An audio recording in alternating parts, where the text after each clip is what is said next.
Hello, hello, hello. Welcome to Making the Most of Your NHLA booth. I am Bob Graham, and let me tell you a little bit about me, but first let me thank you for joining us. If you were one of the people that experienced some technical difficulties when we first tried to schedule this, I apologize to you. But you'll get all the information here that I was going to present in that webinar, and it'll probably be a couple minutes quicker. So there you have it. Tell you a little bit about myself. I have manned dozens of booths at various trade shows, everything from a builder show, the big National Builders Expo down in Dallas about 20 years ago, to some homeschooling booths, to various other things over the years. I've also run a marketing company for 10 years, and I've created booths and displays for companies and helped them with their presentation wrapped around that and just how they share information. And I've attended scores of trade shows. I mean, lots and lots of trade shows, from running expos to homeschooling expos to journalism expos to what else? Engineering education, printing. I could go on and on, but you get the idea. And also, so you know, I understand the NHLA a little bit. I spoke at the New England Lumbermen's Association event this past fall, so I understand your situation a little bit, and I'll be leading 2 workshops at the NHLA conference in New Orleans in a couple weeks, so you'll have a chance to see me there if you choose. With that, let me tell you a little bit about what my company, Breakthrough Solutions, do. We do coaching, corporate training, and speaking on a proprietary set of breakthrough skills.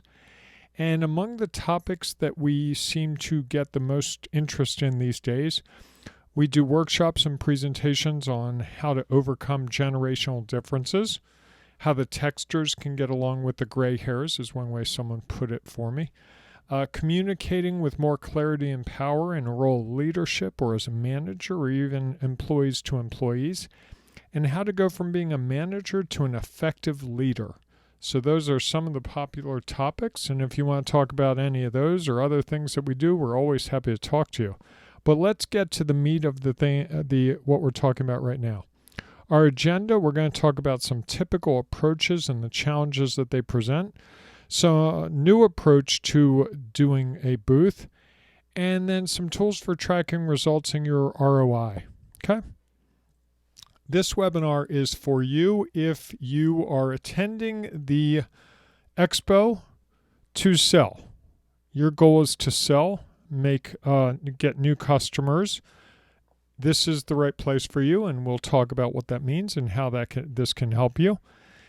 This is also for you if you have to be there. So maybe you're one of those attendees that's come for years and years and you really don't want to be there, but you realize you have to be because if you aren't, they're going to talk about you and they're going to say, hey, where were they?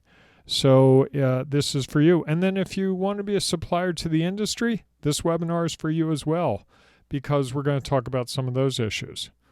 So I think that wraps everyone into it, and let's get to it. Now, I've done a fair number of exhibiting at booths, and these are some of the typical thought processes I've had and other people that I've talked to that have done booths have had. So let's go through them real quickly. Whew, wow, I got here in one piece. Travel was worse than I thought, or it was better than I thought. But one way or another, I had to deal with travel, and I got here. Maybe you drove and you hit traffic. Maybe you flew and you had a delay or two. Or maybe you lost your baggage along the way, or you forgot your golf shoes. I've done that before. Whatever it is, that's probably consumed your thoughts a little bit. And maybe you're just happy your stuff got here because you shipped it ahead and it got to the hotel shockingly. Or maybe it's in the back of the car because you drove with it. Or maybe it's in the extra suitcase. But it's all here and you're here. How great is that? Or you may be thinking, wow, this expo is going to be great because it gives me 2 or 3 days where I can catch up on my emails, my calls, my reports. I've got that memo I've got to write to my staff that I just haven't found time to do, and this is the perfect couple of days to do it. Or you might be at the expo saying things like, hey, what's going on tonight, man? We're in New Orleans, so there's got to be something fun going on. Where are you all going tonight? Or, oh man, it's only 3 o'clock. I got 3 more hours of this. I don't know if I can make it.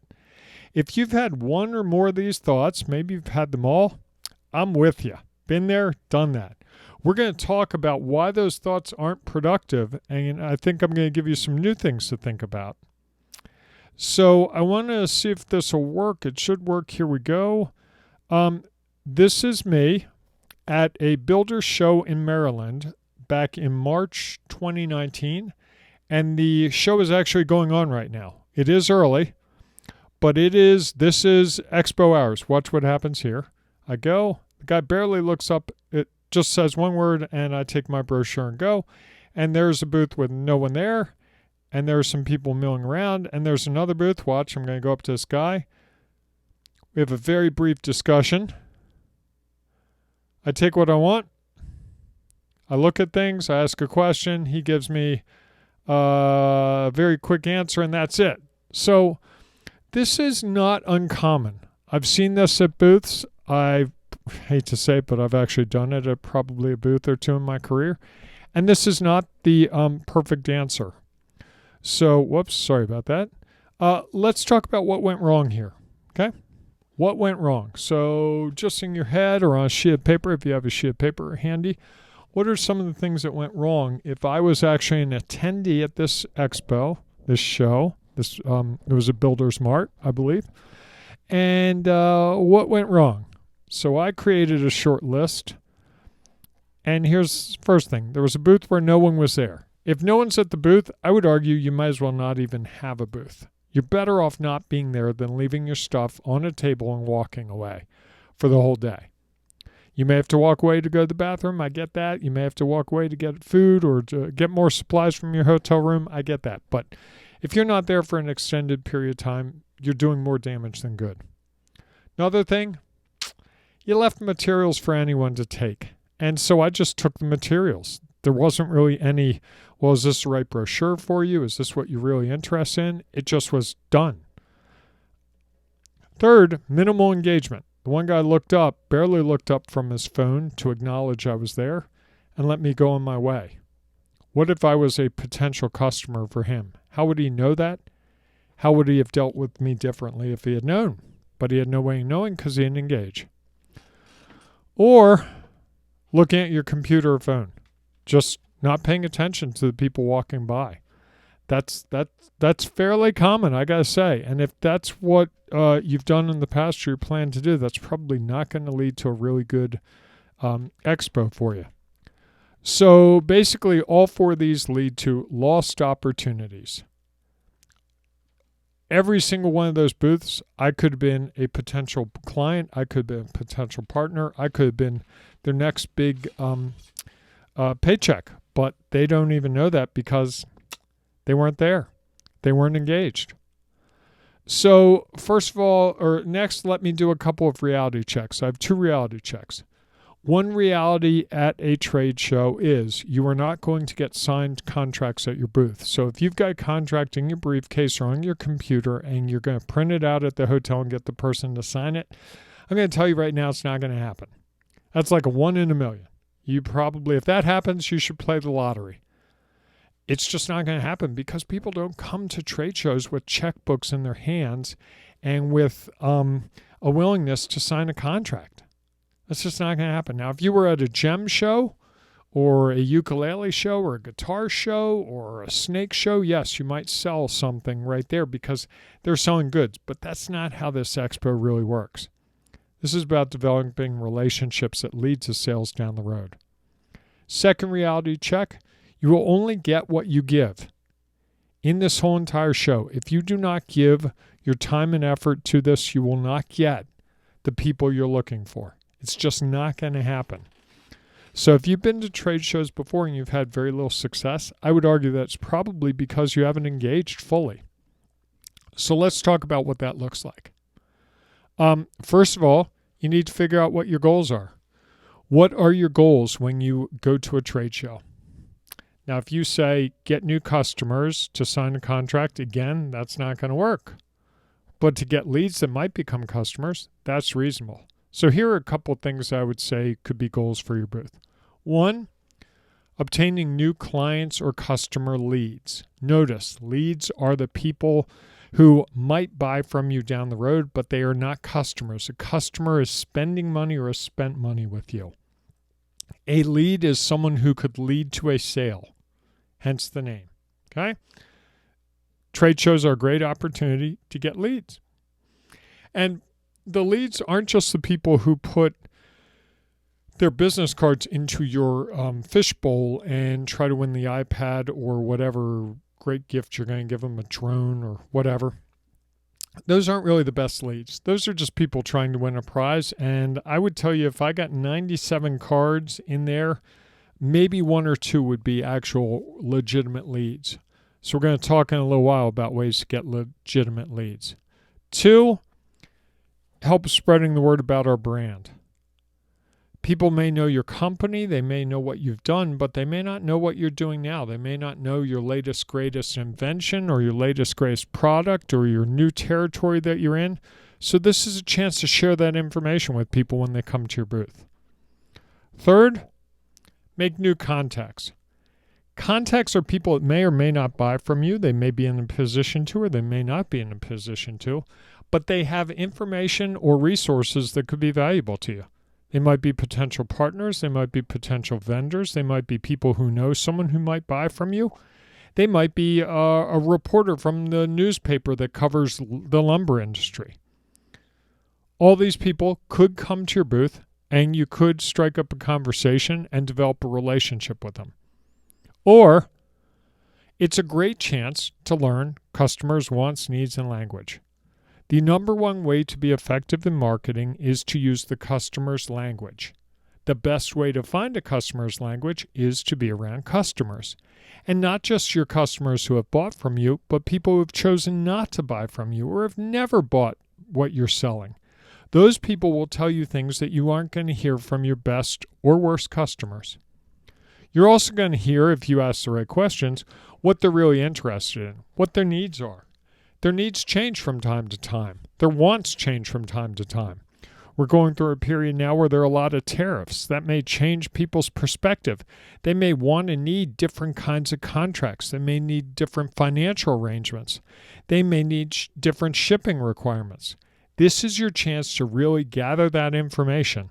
This is a marketer's dream. I can tell you, to know this, to have all these people in this one place and to learn from them is great. So listen to them, ask questions, and find out what they're talking about, because that could feed your company's future success. What you're really talking about is these 4 goals are opportunities. Real opportunities, not lost opportunities like what we saw with that little video. Okay? I think I'm making sense so far. So one of the questions I hear all the time is, how should we set up our booth? This is one easy way to set up a booth that ensures more interaction with people. If you look at this image, down at the bottom where you see the Breakthrough Solutions logo, that's the side where the corridor would be, where the hallway is, where people are actually walking by your booth space. The rectangle that says swag is a table. On the table, you would put your brochures or whatever you're giving away or whatever you need to put out for people to take. We'll talk more about that in a minute. And as you can see with my arrows, you would be standing in the front center and people would be coming towards you. And notice they can't get to the swag without interacting with you. That's intentional.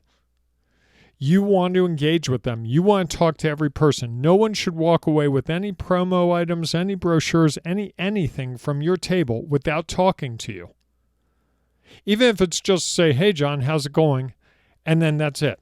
No one should get by. If this were just a giveaway, we'd just have a table at the front and everyone could just go take your brochure. Or you just put your information in the handout bags that they give everyone when they sign up and you'd be done. If you're going to go to the effort to have a booth, you want to engage with the people that come by. Any of them could be any of the things we talked about before. A potential customer, a lead, a contact, or someone whose language might help better inform you on what you want to say in the future. So with one person at a booth, this is the best setup. Notice in this setup, there is no chair. You are not behind a table. When I do booths, I actually remove the chairs. I get them out completely. I don't want to be tempted to sit down, and I don't want anyone else to be tempted to sit down. I want everyone to be standing because standing makes you more engaged. It also speeds up discussions, which is a good thing. Because if people are constantly coming by, I want to talk to everyone. Now, you may be in the position where you have booths set up with 2 or 3 or 4 people. If you have 2, this is how I would suggest you set it up. You can put the swag table on the left or the right. It doesn't matter. Again, the bottom area down where you see the logo is where people would be walking by. That's the hallway. You see number 1, the greeter or gatekeeper. That is one of the 2 people. Or it could be one of 3 or one of 4. And their job is to greet everyone who walks in. Every single person gets greeted by that person. And ideally, that person is the gatekeeper. Hey, Joe. Yeah, hey, how you doing today? Great. Hey, are you familiar with our product? Oh, yeah, I've been actually on your website 3 or 4 times. I've got a couple of questions. Boom, the minute they say I've got a couple of questions, you move them back to number 2, whoever that person is on your team. They are back a bit. You introduce them. Hey, this is Joe. We had a couple of questions. Tom works for us. Tom is really a whiz at this kind of thing. You want to talk to Tom. Boom, you hand them off to Tom. Tom now talks to that prospect, and you start greeting the next people. And this is how you get through making sure that you talk to more people. I would recommend that the person handling the inquiry and the prospects is the more seasoned of the 2 or 3 or 4 of you. And by the way, if you have 3 or 4 people, you might have 2 people in the back, 2 people in the front, depending on how busy it is. You might have 3 people in the back and 1 in the front. But the key is you have a gatekeeper and greeter. Their job is to just figure out, introduce themselves to these people, see what's going on, and try to figure out the people that are worth investing more time with. And then they refer them to the experts on your team. Notice, in this scenario, people do not get to the swag without being greeted. That is your goal. You want to greet every single person. Okay? Here are some don'ts. I talked to you about not having the chairs at the table. Well, if you don't have chairs at the table and there's nowhere to sit at the table, they can't sit. You can't sit, they can't sit. We already talked about playing on your computer and phone. Just don't do it. I wouldn't even check my messages during the show if there were anyone around. I just wouldn't, because it shows you're not interested. Do not eat at your table, because nothing's more off-putting or upsetting or frustrating than to walk up and the person's got greasy hands, they can't shake hands, or you feel like you interrupted them while they were eating. And typically people just walk away at that point. So if you've got to eat, walk away from your booth. Ideally you have 2 people or more.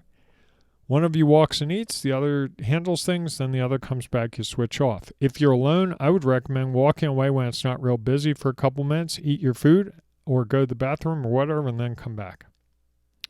Next thing is you don't want to get too involved in a discussion. This happens all too often. I was at a trade show with someone a couple of years ago, and he talked to one of the vendors for 45 minutes. In that 45 minutes, I went to every other exhibit, talked to several people, came back and stood and watched the table where he was talking to the person. By the way, they were both sitting. And people were walking by because this guy was alone at the table talking to my friend. And he probably missed out on about 60 people that walked by in just that 10 minutes because he was too wrapped up in the discussion. He should have just moved that discussion to another time. Hey, I'd love to talk more, but you probably have a whole bunch of people to talk to. Why don't we schedule a time right now to talk more? You don't want to overlook or avoid anyone who stops by. I would even argue anyone who walks by should not get avoided or overlooked. Even if they're not your ideal client, you have no idea where they might go in the future in their career, and they might become your boss or a prospective client or a partner or a potential vendor to you. You never know. So here are some steps for how you can be more effective with your booth. First of all, do your homework. What I mean by that is create a 30-second pitch with your name, your company, although often they'll know your company if you have your logo on a sign, but it doesn't hurt to say it again. And then a brief explanation of how you help people. Not the company statement on the website, but how you actually help people, who you target and what results they get. So let me give you a quick example. I use an example of myself because I know myself really well. Here's my example. I am Bob Graham of Breakthrough Solutions. I help people from individuals to teams break through challenges to achieve what they desire. That took about 6 seconds. That's pretty quick. Tells you what you need to know to get going. And it also makes you want to learn more. If you think about, well, wait a second, what are the challenges that you help people overcome or break through? Can you give me some examples? Why, yes, I'd be happy to. You say that you help them achieve what they desire. What's that mean? What could it be that they desire? Do you help them? Do you help them make more money? Why, yes, I do. Do you help them be more effective? Yes, I do. Do you help them be better with their teams? I do. Wow, do you help them switch careers? Yes, I do. All those are possible, and many more. So see how it makes you want to learn more?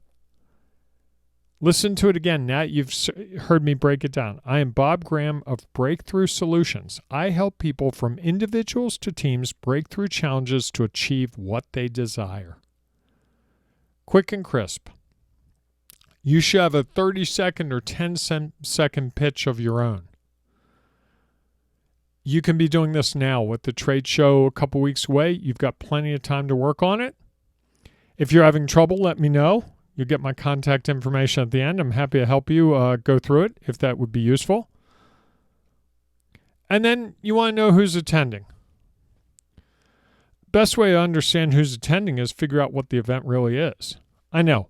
It's the National Hardwood Lumber Association event. They have it every year. I get that. But what's the event's focus? What's the agenda? What's the theme? What are they trying to do this year? You could even talk to the organizers and ask them that very question. So what's the theme this year? What are you trying to figure? What's the big thing? What if I had to explain it to someone in 20 seconds, what would you say about this year that's different than other years? You also need to figure out why someone would go there. Are they there because everyone's here? It's the who's who for the year. It's the only conference of the year. Are they here because New Orleans is a great place to be and they like to be in New Orleans? Are they here because the budget's tight and tariffs are really scary and they're hoping there are solutions here? Or are they here because they're expanding generally and the industry is growing so quickly that this is just a great chance for people to get together and figure out how they're going to move forward? Or is the industry under threat by legislation or politics or something else? And then the next one, which of your clients are going to be there? I know already that 2 of my clients, 1 prospect and a really good associate will be at the event. I'm playing golf with the associate. One of my prospective clients contacted me and said, I'm going to be there and I want to have coffee with you while we're there. We've already arranged to do that. And another person I talked to is likely to have dinner with me one night. So I am already talking to my clients and prospects about the fact that I'll be at that trade show or at that event with you all, at the NHLA event. I actually used it as a reason to call some people that I hadn't yet done business with or people that I wanted to do business with. And I called and said, hey, by the way, are you going to be at this trade show? Because I'm going to be there. Oh, yeah, I am. Oh, you're going to be there? Yeah, I'm actually speaking twice. Oh, wow, that's really cool. When are you speaking? Oh, I'd love to catch that. Okay, great. Boom. So I tell them I'm attending, and I told them, hey, you should stop by, and let's try to get some coffee or a drink or a meal together. And I do know that if you have a booth, you might want to tell your best customers or best prospects, hey, if you come by, I've got a special gift for you. And not just the regular swag, something different. So, for instance, I have a client for my marketing company who does a lot of trade shows, and he typically will go to some of the trade shows, the big trade shows, and tell his clients and really good prospects, hey, make sure you stop by my booth. I've got a box for you. And inside that box can be everything from some liquor to some old-fashioned glasses with his company's logo to various other things. And he gets them to stop by because they want a special gift. And you may say, well, why do I care? This is why you want to invite your clients and prospects. It shows you value them. Wow, you want me to stop by because you have something special. Wow, special's cool. It also makes your booth look busy. When clients are stopping by, when you're having a good exchange with someone, when they shake their hand and go, oh, Bob, it's so great to see you. It's been too long. People walking by go, wow, Bob's really something.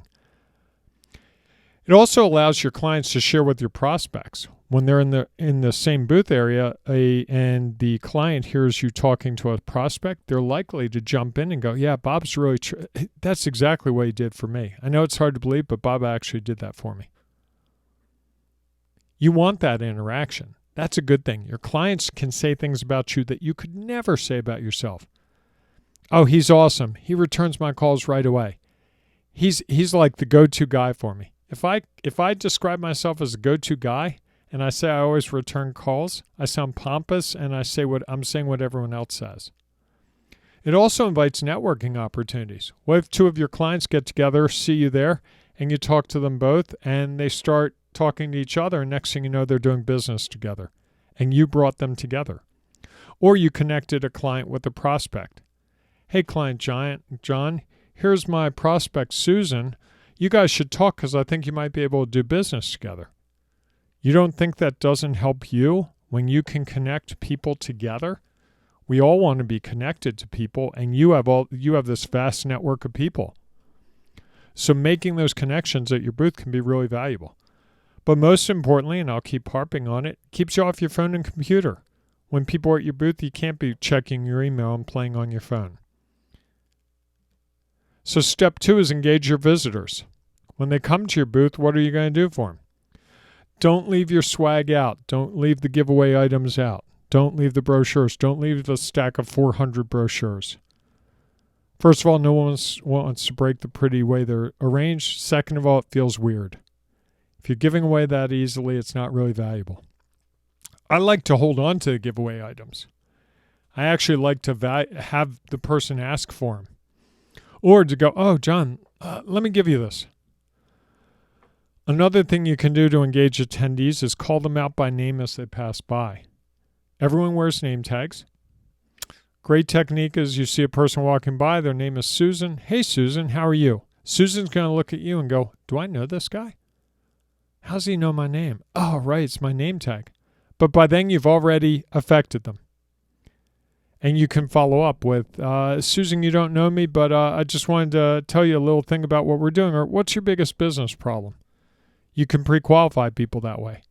If her biggest problem is related to what you do, great. If it's not, you might suggest she stop by a friend of yours at another booth that you know is there.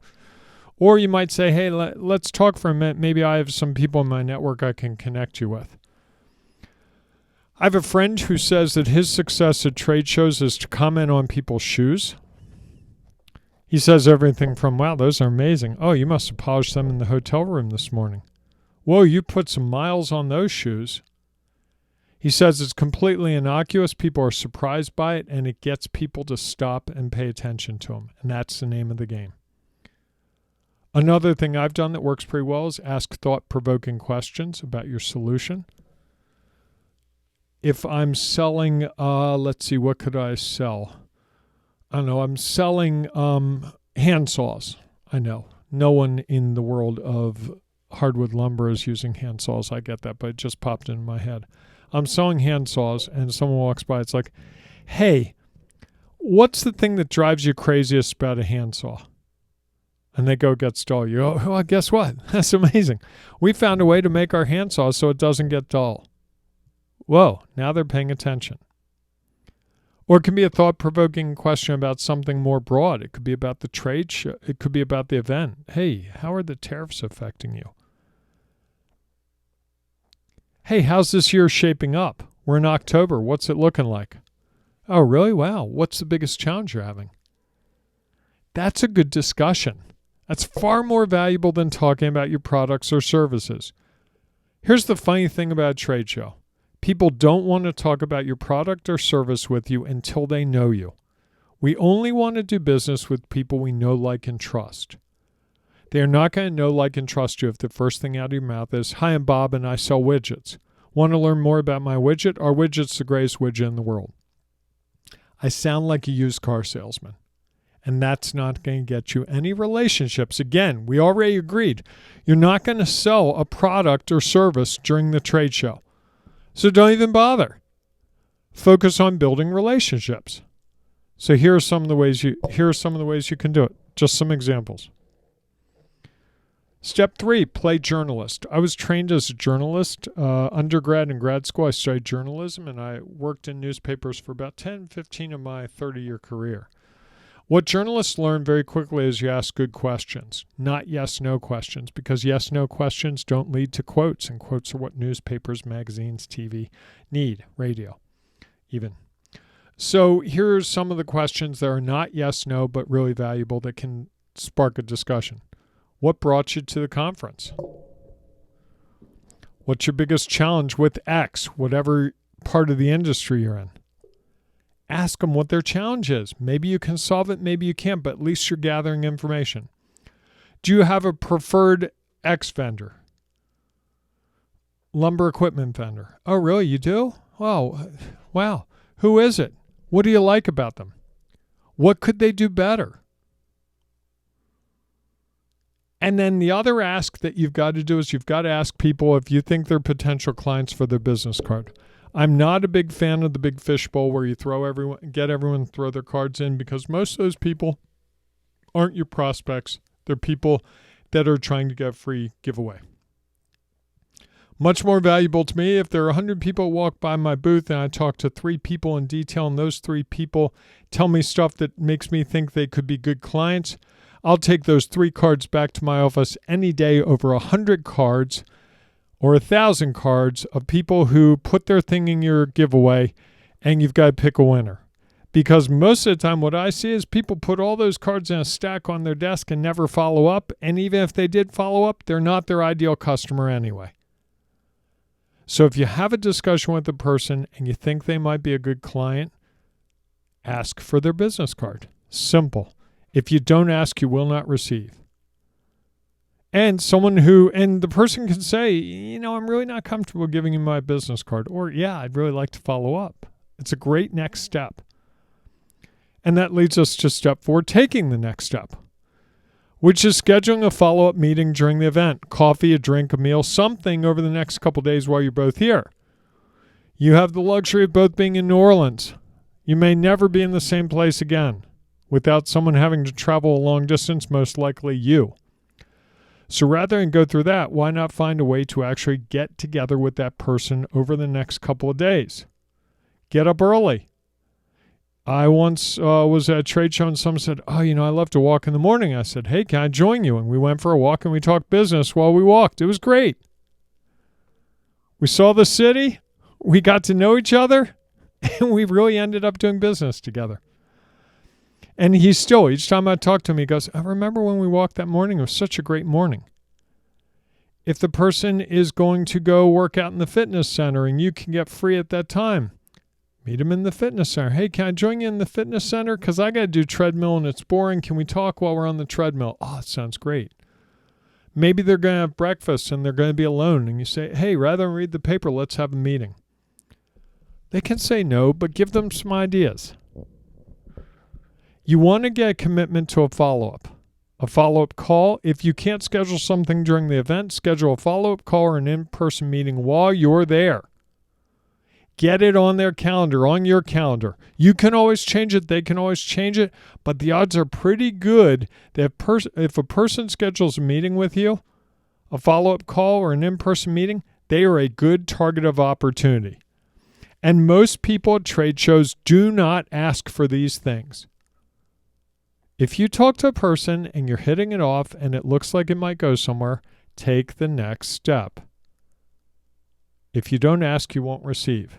And most people don't ask. Don't fall into that trap. That single suggestion could radically change your results at this and any other trade show you go to.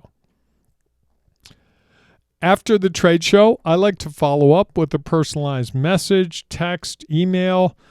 Sometimes I'll even handwrite a note for the right person in the right situation. Again, if you had that discussion with the person and you got their business card, I recommend writing on the back of the business card what you talked about. Talked about the New Orleans Saints Super Bowl run. Talked about flooding in Lake Pontchartrain. Talked about Delta Airlines and their baggage claim process. Talked about Uber versus Lyft. I don't care what it is. Notice all these things are completely unrelated to business. Whatever you talk to them about, you want to capture that interaction on the business card so that you can follow up and mention it. Hey, Brittany, it was great to meet you at the NHLA Expo. I really enjoyed our discussion about Midwest versus East Coast cuisine.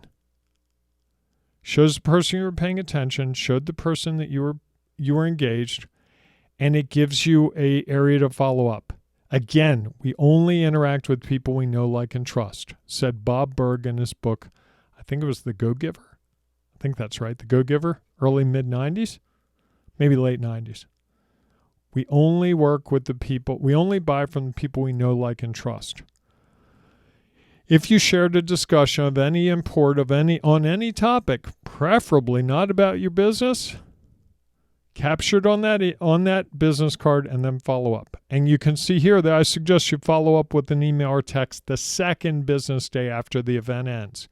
Not the first day and not the night after you meet them. If you send me an email the Thursday of the show and it's the middle of the show and I don't get to my desk until Monday morning, I guarantee your email is going to be in a collection of 500 emails.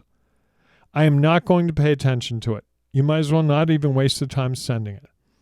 But my logic is most people get back to their office on the first business day after an event ends. So if it ends Saturday, they get to their office on Monday and they go through their email and they catch up and they get back on track. And then that second day, Tuesday, they're ready for new business. They're ready to look at emails that come in. So I would send it in the middle of the day that second day. And if it's a really busy conference, really busy period of time, I will send it the third day, the third business day after the event ends. These are some of the ways I think you can follow up without being salesy. Because if you send them a canned email on Thursday, you met me at 4 p.m. Thursday, and I get an email 4:27 Thursday. That's just a canned email. It says, so happy you stopped at our booth. If you want to learn more about our company's products and services, go to www.ourcompany.com or call me. Here's my number. That doesn't feel good to me. That feels like a salesperson. I want to have more of a relationship. I want to build relationships. You're not going to get the sale. You're not going to get the sale in that discussion. You're not going to get the sale from that email or that text. You're going to get the sale from developing the relationship. Step 4 is tracking realistic results. So many people go to trade shows and expos and expect that they're going to sell and make a lot of money. Oh, wow, we have 1,000 people at the NHLA event. We should be able to sell, well, if we sell 100 of those people and we sell $10,000 each, that's a lot of money. That's a total win. But as we already said, what was reality check number 1? You're not going to sell at the show. So if that's what you're tracking, you're going to fail. Don't set yourself up to fail. Don't be upset at the organizers. They can't affect that. They know the reality. You're not going to sell at the event. Here's what's realistic. The realistic ROI is the one down in the bottom right. It's the number of people you need to follow up with, the people you had really good discussions with, divided by the cost of the expo. If you talk to 4 people and the cost of the expo was $4,000, that means each of those follow-ups cost you $1,000. Now you go, wow, my whole cost for the event was $4,000. My question to you would be, how much money do you make off of that? One of those people. If one of those people could lead to $500,000, this event is gold. This is the best event in the world. If you could tell me I could spend $4,000 and make $500,000, I'd do it all day long. Wouldn't you? Even if I spent $4,000 and I made $10,000, I would do it all day long. But most of the time what I find is people don't think about these numbers realistically. They want the unrealistic ROI I put here, which is the number of contracts signed divided by the cost of the expo. And guess what? We already said you're not going to get a contract signed. So that top number is going to be 0 and the cost of the expo is whatever it's going to be. You're not going to turn that. That's unrealistic. Make sense? So realistic ROI. What is the number of people you'll get to follow up with? Divided by the cost of the expo. And notice if you use the strategies I've been talking through here, you'll be able to follow up with many more people because you'll be having real discussions with them and you'll be weeding them out and figuring out who might be a potential customer or client for you. Here's some more hints. Make sure everything you do during that whole show is about the attendees.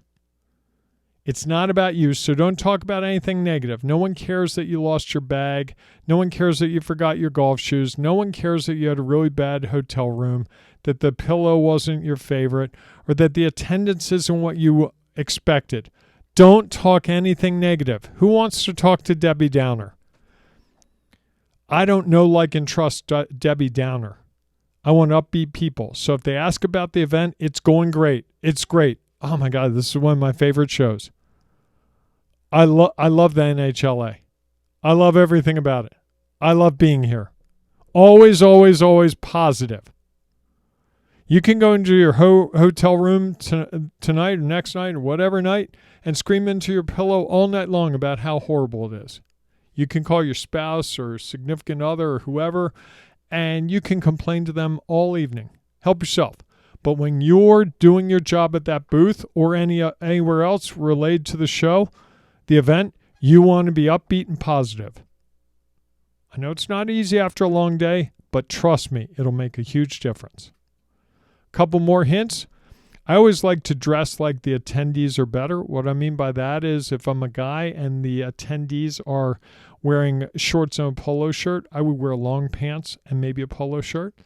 If they're wearing long sleeve dress shirts and nice pants, I would wear a long sleeve dress shirt and nice pants and a sport coat. If they're wearing a sport coat, nice jacket, a nice sport coat and pants and a nice dress shirt, I might wear a tie. I like to be one notch above them or at the same level in how they dress. For women, I guess if the women are wearing shorts and polo shirts, I would probably wear pants, long pants, and maybe a polo shirt or maybe a blouse. I don't wear women's clothes, so it's probably a bad example. So if you were thinking that, I apologize. If they're all wearing skirts and nice blouses, I might wear a dress. See how it works? The other option is wear branded clothing, things with your logo on it. One of the advantages of wearing branded clothing is when people see you at the restaurant or walking through the hotel, they might remember your brand and you might have been talking to someone else, or they may have thought of an additional question or comment, and they might stop you and say, hey, you're the guy from that company. I want to ask you a question. So I try to wear branded clothing as much as possible at all the events related to the show. I find that can be really valuable and really helpful. You also want to meet other vendors. So many people are like, I don't want to talk to my competitors, but I will tell you, my competitors are very valuable. I was once at a trade show where I was with 3 other of my competitors. We were across from each other, next to each other. All 4 of us were in a little pod, a little square. And during slow times, we were talking, and it really paid off for me because 2 of the guys I was talking to saw that I had talked to a woman, and they said to me, you know what, you don't want to work with her. What do you mean? She looks great. Yeah, she doesn't pay her bills.